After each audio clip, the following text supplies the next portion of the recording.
It occurred to me backstage that there's a joke that I've always wanted to make. It's the joke where the comedian asks an audience member their name and then says, sorry, and the audience member repeats their name and they say, no, I'm just sorry. And I just always wanted to make that joke, so I'm gonna try to practice my outreach skills.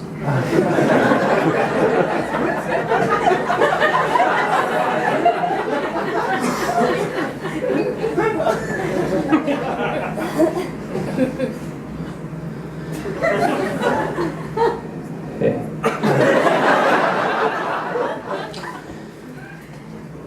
What's your name?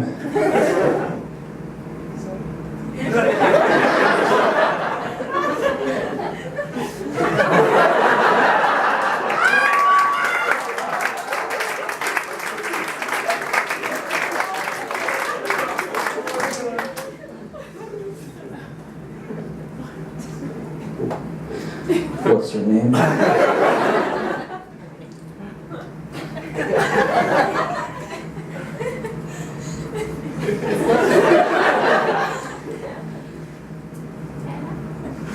This is beautiful. Sorry for bothering you.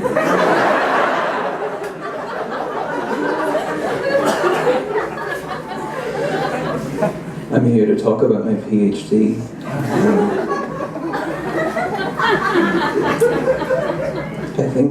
I think the road to my PhD began when my primary school math teacher said to me, he said that there's more to life than video games. I just completed my PhD in video games.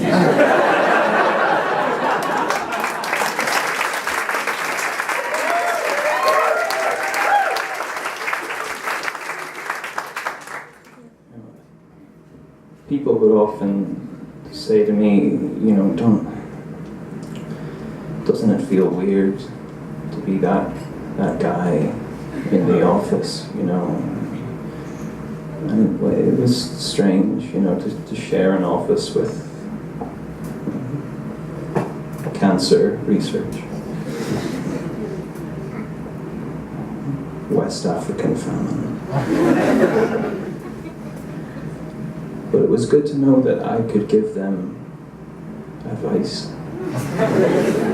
I could pick them up in moments where they felt that their projects were maybe not so useful.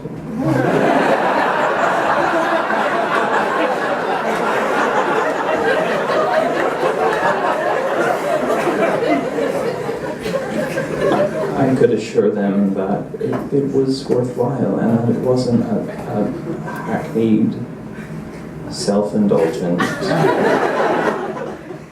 ill-researched waste of £30,000 of taxpayers' money. No, I do make jokes about my PhD, but I understand that people would say to me, you know, a PhD on video games. What is that? That's sitting around in your pants all day, eating biscuits. And to those people, I would just say, Mom.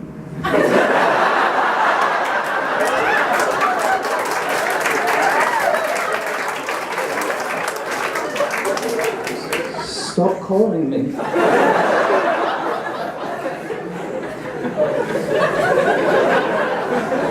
We've been over this.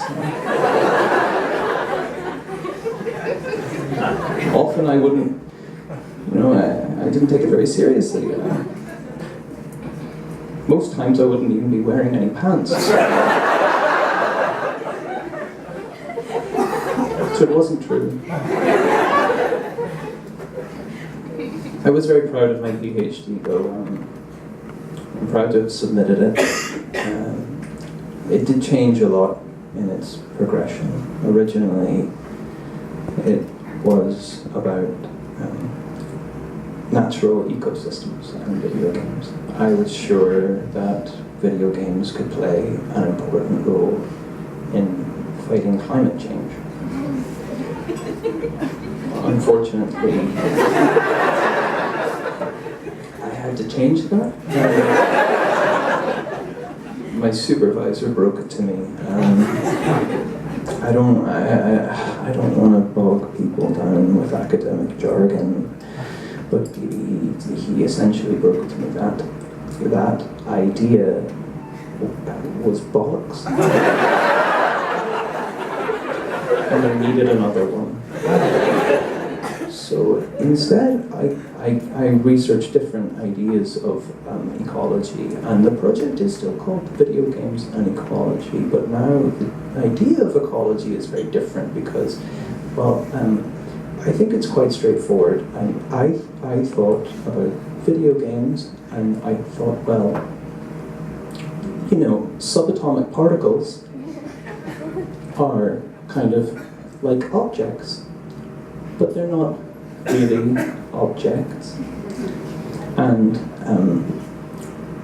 object-oriented programming languages revolve around objects, but they're not really objects.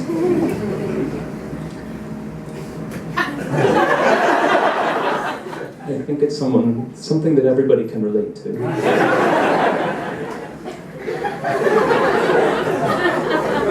It's the best way to understand it is to imagine a digital object it's like a box, but it's a box that isn't a box until you call it a box, and it isn't a box with weight or depth or length beyond what you say it has.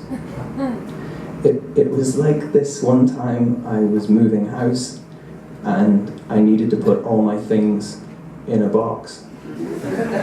And then I realized I didn't have a box.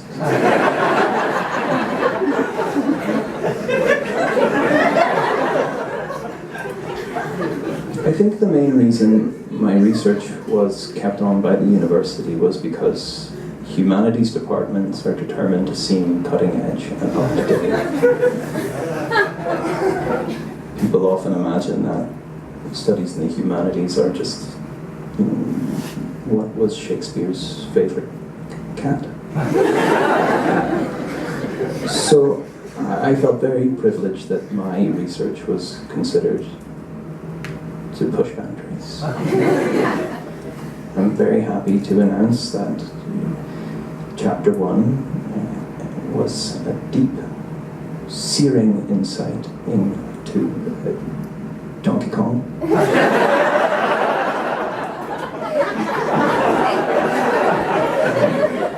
Chapter 2 really changed the way that we see Tetris.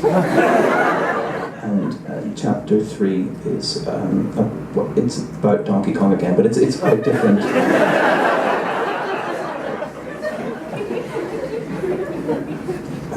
I think